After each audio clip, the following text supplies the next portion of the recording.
Hi, hello and welcome to Cinema Express. My name is Ram Venkat Srikar. Today we have with us actor Vivek Oberoi to talk about his latest film, Kaduva. Hi Vivek. Hey Ram, how are you, man? I'm great. How are you? Good. So Vivek, first of all, I'd like to start it by congratulating you for 20 years, completing 20 years as an actor. Thank you, man. Thank Company you. released in April 2002. That is right. Yeah, now it's 20 years, like 20 plus films, web series. Yeah. How has this journey been like? 7 languages, Right. 54 films and web series. I'm pretty happy. I think I've done well. Great. So, if we look at your filmography, it's hard to find a pattern. Yeah. So it's so diverse that you do a company, then you do a romance called Satya, and then there is a thriller called Road. You do a masti and then follow it up with Kal. You do an action film called Prince and you follow it up with Rakta Charitra, which is one of my favorite films. You, bro. Thank you. So, now tell me, how do you choose these roles? Like, is it a conscious decision that you make to make sure that every role of yours is separate from the previous one? Like, how did this happen? Yeah, man. I'm crazy like that. I'm a mad guy. When I started my career, everybody said you should have a typical Bollywood launch film. Yeah. You know, but I chose company in which people said, you're mad, you're not wearing designer clothes, you're doing no romance, where are the songs, where are you dancing, you're a good dancer, you should be. And the company became a success. People said, oh, very interesting, you tried something different. Then everybody told me, don't do anything but action. And I chose Satya. They said, that's it, you're going to finish your career. You know, and Satya became a big success. Then I did Masti, which was a crazy adult comedy at that time. It was unheard of. So kept choosing different stuff here. Even with Rakta Charitra, the whole idea was to try and create a different kind of cinema, which was across 3 languages at the time, as a trilingual. So that was also fun. I got to work with the amazingly talented Surya and of course the legendary Ram Gopal Verma. So for me, it's always been, the effort has been to go out there and do something I've not done before, to challenge myself in a different language. Like I wanted to do one film in every southern language. I managed to achieve that. It was a lot of fun doing it. Challenging, but a lot of fun. I wanted to be the first mainstream actor to do an OTT show. And Inside Edge happened. Back when nobody knew what web series was. People told me, you're crazy, what's wrong with you? And then when we won an Emmy nomination, they said, oh, well done. You know, so for me, it's not really about what the people say as such, because people will say things, kuch to log kahenge. It's about having a good time and enjoying yourself. I don't even look at commerce, paperwork, agreement. I mean, I don't even know if I finished signing an agreement for Kaduva, even now. It's just, I'm very old school like that. If I give my word to somebody, I give it. And I go with complete love. For me, it's not about the money. I mean, for me, doing a Malayalam film, personally, commercially, it's not possible for a Malayalam film to pay me the way I get paid in Hindi, right? Just the way the structures are. It's double the work because I have to learn another language, think in that language, and I take it very seriously. For me, it's not casual. It's not like, oh, you know, I'll just say 1, 2, 3, 1, 2, 3, 1, 2, 3, or say Andugundu and be okay with it. I respect other people's languages. So when I do a film in Tamil, Kannada, Malayalam, you know, Marathi, whatever language, I'll learn it. I'll spend the time, effort and energy to learn it and also understand the cultural references. Not just Kerala, not just a character like Bobby who's pretty universal in Lucifer, but somebody like Joseph will be typical Pala type of guy. So the Pala type of thought process, that planter mentality, that Christian community, how will they think, how will they behave, what is the cultural references to that? I'll sit and research and do homework onto that level. So when I give that much of time and energy, I can only give it if I'm going to have a good time, if I love the people. And I just love them. I love the team. I love Prithvi and Supriya. They're like family to me now. Our kids play together. Our wives are really close. We spend time together every time you know, we get a chance. So that's an amazing feeling. And when I come here, they just take such good care of me. Liston is there. He's a fantastic, ever smiling producer, no matter what trouble. I remember we had a riot type of situation on our set, and he was smiling in that also. At 2 a.m. in the middle of our climax shooting, Kanal Kanan, the whole team is there. We're shooting this fancy big climax for 6-7 nights. And he just comes and says, "It's okay, sir, just pack up, don't worry, go to sleep, we'll take care of it." I was like, okay. Next day I realized how much of an issue it was. So it's a great team. Shaji Chetan, Kanal Kanan, our DOP, Arvind, all these guys have done such a great job. Gino Abraham, the way he's written my character. You know, normally you have a typical Ram and Ravan. Right. Right, Ram? Yeah. So you have that typical thought process. But what I love about Malayalam is they will explore two men, two egos, and if you look at it, both are right. Yeah, from their own perspective. If you look at Joseph's perspective, Joseph, unlike Bobby was a devil in disguise. He was a charming devil. Yeah. You know, he would use his words, charm. He would be unfaithful. He would be lying, playing games, scheming, and that's Bobby. And you kind of are attracted to Bobby for that. Yeah. You know, he's that kind of charming devil. Joseph, on the other hand, is a good Christian. Okay. He's a typical good Christian from Pala. He's earned his reputation and respect. Is conscious of his family, his name. Loves his mother. Loves his wife. Loves his children. Will be in church every Sunday. Will do for his community. His family's honor and respect means everything to him. It is one small issue that sparks an ugly side, that brings out an ego. That ego turns into the arrogance of power. Okay. And it's on both sides. Either of what they could have said, "Hey man, I'm sorry, I didn't mean it," and ended the matter. Right. There would be no film. But the way they escalate, you hit me one, I have to hit you two. You kick me one, I have to kick you two. It's like that. So you do just take it higher, higher, higher.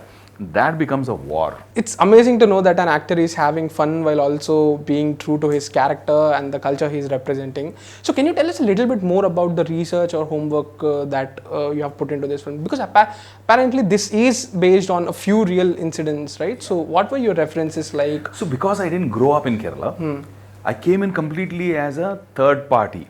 Right. As a completely objective observer from outside. I didn't have any Biases. or relevance to either side. So I looked at it purely as human nature. Okay. So I remember first time when Gino came to narrate the script. Gino's narration style or his ability to communicate to me in English, Hindi versus my ability to understand in Malayalam was a very interesting conversation. He was talking and I was just nodding my head like that, shaking my head like that. After about 30 minutes, I said, "Gino, just relax, let's eat food. I'll call Prithvi after some time. Let Prithvi tell me what the film is. Leave it." And Prithvi talked to me about 10 minutes. I said, "Yeah, man, it sounds exciting. Sounds interesting." I didn't have the dates. Then I cleared my days to match Prithvi's and I said, "Okay, man, because of COVID, the things were going up and down so much and I'm shooting a very big show called Dharavi Bank." This is something I just completed before starting Indian Police Force with Rohit. Right, yeah. So I said, "Okay, we'll still work it out. As long as you can keep the look the same between the two schedules." We managed that. And it was a lot of fun, man. Landed up on set and then discovered everything. Little things. And partially you ask people, but partially you also observe. So when we went to the church to shoot, I was observing people, how they behave, what they do. I'm not Christian, I don't practice Christian faith. But Christianity is different in Rome, is different in Mumbai, and is different in Kerala. Right. And in Pala again, it's further different. Yeah. So for me, this is a whole new observation which happens only in South India. I think, from my limited experiences, you take your footwear out, like outside a temple, before going into a church. Wow. That is something I've never seen. I go to church in Mumbai with my friends for Easter and for celebrations like that. I am ecumenical in my belief. I believe in all gods, all faiths, all religions. I believe all are equal. So I celebrate with everybody. I am as much comfortable with my Muslim friends, Christian friends, Hindu friends, Sikh friends, everybody. But I've never seen this. I've never seen people taking shoes and chappals outside the church like a COVID and then going in, you know. So that was surprising for me. Things like that, those little things like that, very interesting to observe and watch. From what you just said, that how much attention that you give to the character, understanding the culture and all, Vivek, are these things that you learnt on the go as an actor, that it's important to know the milieu of the character? Because you have played different characters before. Were you, like say 20 years ago, was your thought process like this? Exactly the same. Wow. I would have not got company if it wasn't the same. You lived in Dharavi for 3 weeks, Not right? Dharavi, but another slum. Okay, yeah. I lived in a slum. I became the character. The same Ram Gopal Verma who told me, you can't look like this guy. I don't think you look like that rough underbelly of Mumbai. You look very polished. You've come back from New York. You're so educated. I came in like that character. I lived that character. I observed it. I sat there. I watched how they drink chai, how they smoke beedi, how they eat samosa. I took pictures of all of that. I had somebody take photographs of it. And I landed up in his office like that. Beedi in my mouth, photos in my hand, pushed the door open, came, sat, put my feet up on the table, gave him the death stare complete attitude, threw the photos on the table. That whole attitude somewhere convinced him. And he said, it's working. This is the best audition I've seen. You're doing my film. That suddenly became urban legend also, but it also became my trademark. So for me to go into that, I remember when I was doing a completely commercial film called Krish 3. But I was doing a character which for me was very interesting. It is a comic book villain. You have comic book villains overseas. You've never had them in India. So this was a larger than life comic book villain kind of character like Carl. Which you'll normally see in Batman movies, Spider-Man movies. You'll see them in that kind of films. Because India only has that one big superhero film. Until then it was only Krish. Now, for that, I had to be in a chair with nothing working neck down. His whole body is paralyzed as a character. Yeah. He can only move one finger in each hand like this. That's it. That's all he can move. But at the same time, when you look at somebody in a wheelchair, you feel a sense of empathy and sympathy. You feel, poor guy. Here he had to look like a king sitting on a throne. Yeah. And that was a very difficult thing to achieve. Because you're in a wheelchair, but you do still look like a king sitting on a throne. Immobile. Yeah. Immobile. You can't do anything. You just have to move your head this much. In that you have to have all the power, just in the eyes and the head. That was tough, man. I remember to get the wheelchair bit right, I called for the wheelchair in my house. Okay. Because it was an automatic wheelchair. I had to run the wheelchair myself. So not only did I have to perform, but I had to also, without looking, get the wheelchair to the mark. Wherever the DOP has set the mark, we have to go to that mark, we have to turn on that mark, we have to move in that path for lighting, for camera, all of that. It's difficult to do it on that control like that. And I had to do it just like I'm using my finger, like this. I couldn't touch a knob and change it. So I used to practice day and night. My wife went crazy, my dogs went crazy. Because I was just going round and round from one part of the room to the other part of the room. I used to only sit in the wheelchair. I used to eat my food in that wheelchair because I wanted to feel so comfortable and at home. And when we shot, I insisted the same wheelchair that I've practiced in will be the wheelchair that I shoot in. So those are little examples of how crazy I am and mad things I do. Wow. Like imagining you doing that in your house, it's so weird and funny. Fun. Yeah, it's funny. Fun as a process, yeah. So Vivek, how much do you rely on directors' inputs as opposed to your own interpretation of a character? I'm very democratic. So whether it's a director giving me an input, whether it's a co-star giving me an input, whether it's an AD giving me an idea, I'll take it. I in fact invite it. I sit down on my first day because people are a little bit in awe. Okay, this star, this person we have watched on screen, he's 20 years, he's senior now in the industry.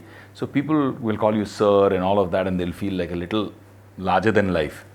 I'll first day break that. I'll sit with everybody, I'll eat the first day, first meal, that lunch. I'll sit with everybody and I'll eat. And I'll say, okay guys, listen, stop all this sir and everything nonsense. You can just call me Vio. So people feel very comfortable calling me Vio.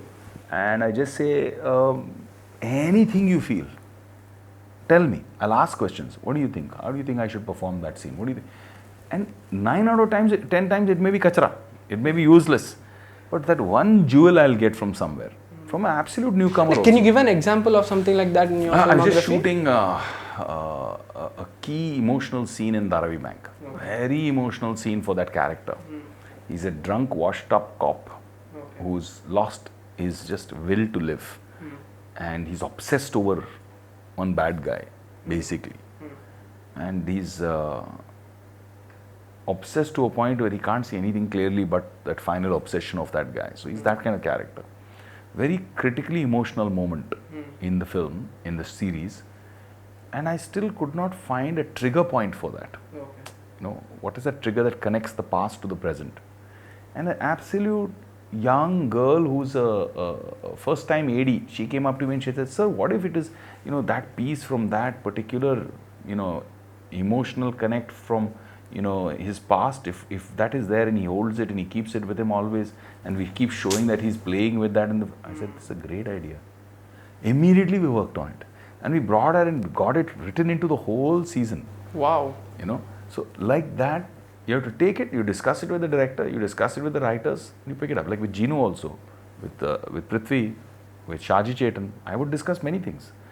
There was a scene which was not written as emotionally as I wanted to perform it with the wife, because it's a very traditionally matriarchal structure but still patriarchal society. The man is still the most powerful in the house, even though Kerala runs on a matriarchal structure.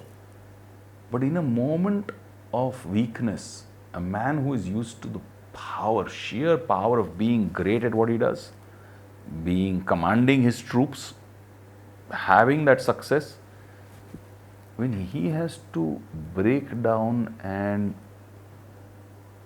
lean on his woman for support, or his wife for support. And Priyanka is such a good actress. I'm so glad that she did this role. It was a very different choice that I made as an actor, and they said, "Okay, let's see it." And I did it, and they loved it, and they said, "Let's keep it. Let's keep this. Let's play it in this way." And we played it like that. Shaji Chetan came and gave me a hug after that. So that was not the way we conceived or wrote it. But then Gino, Chetan, everybody loved it so much that we took a call. Let's do it like this. So every film has that one thought process. Wow. So at least from our brief interaction, and you look like a very sweet guy.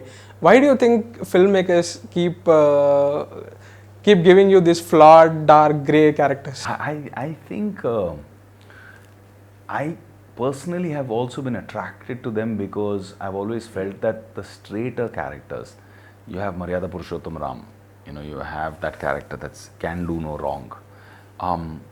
Somewhere, personally, I've always connected with Krishna more than Ram as a mythological or as a historical character. I feel somewhere the choices, the more difficult choices between what is right and what is wrong, what is the greater good, all of those things are more exciting to me. And I think that's where cinema is now moving towards anyway. Like even if you watch the way Kaduva is played, somewhere or the other, Prithvi has also played it like he's made his mistakes. And it's a grey bit on his side also. And that's what I love about Malayalam cinema, that even when you're doing Lucifer, Lalatan's character also, he's got his grey past, he's got his historical shades of grey, and that is also okay. There's no absolute clean and clear in that. So I love those kind of characters. I enjoy those kind of characters. Of course, my female fans are very upset that I haven't done a love story in a very long time, and now suddenly I have got 6-7 love stories lined up that people are just narrating to me and saying, do this, and I'm like, okay, maybe it's time to do love stories. Now you have played grey characters in the past, like you said, from the first film there have been characters that were grey. How do you differentiate these shades of grey? 50 Shades of Grey. I think for me, each character comes with his own truth and his own flaws. I try to understand them as human beings, because as I grow older and wiser in my life, about 10-12 years ago, I stopped judging people. I just decided I don't want to be judgmental. I don't want to be a moral authority sitting somewhere and judging somebody else and said, you are wrong, this is bad. You know, I feel that life teaches us many times something that we thought was horrible and bad, and like when I was a student I would rebel and scream and shout. As I grow older, I'm realizing maybe it was not all bad. Maybe there was some truth to that. Maybe that was, you know, somebody else's problem. Paristhiti, situations. So sometimes it's a situation.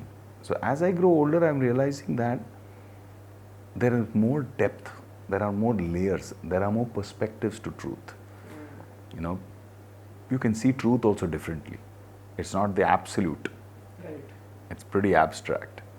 So for me, that's what excites me about characters. Now my effort is to play that. Even with Joseph Chandy, the kind of film that Shaji Chetan has made is made larger than life, low angle cinema.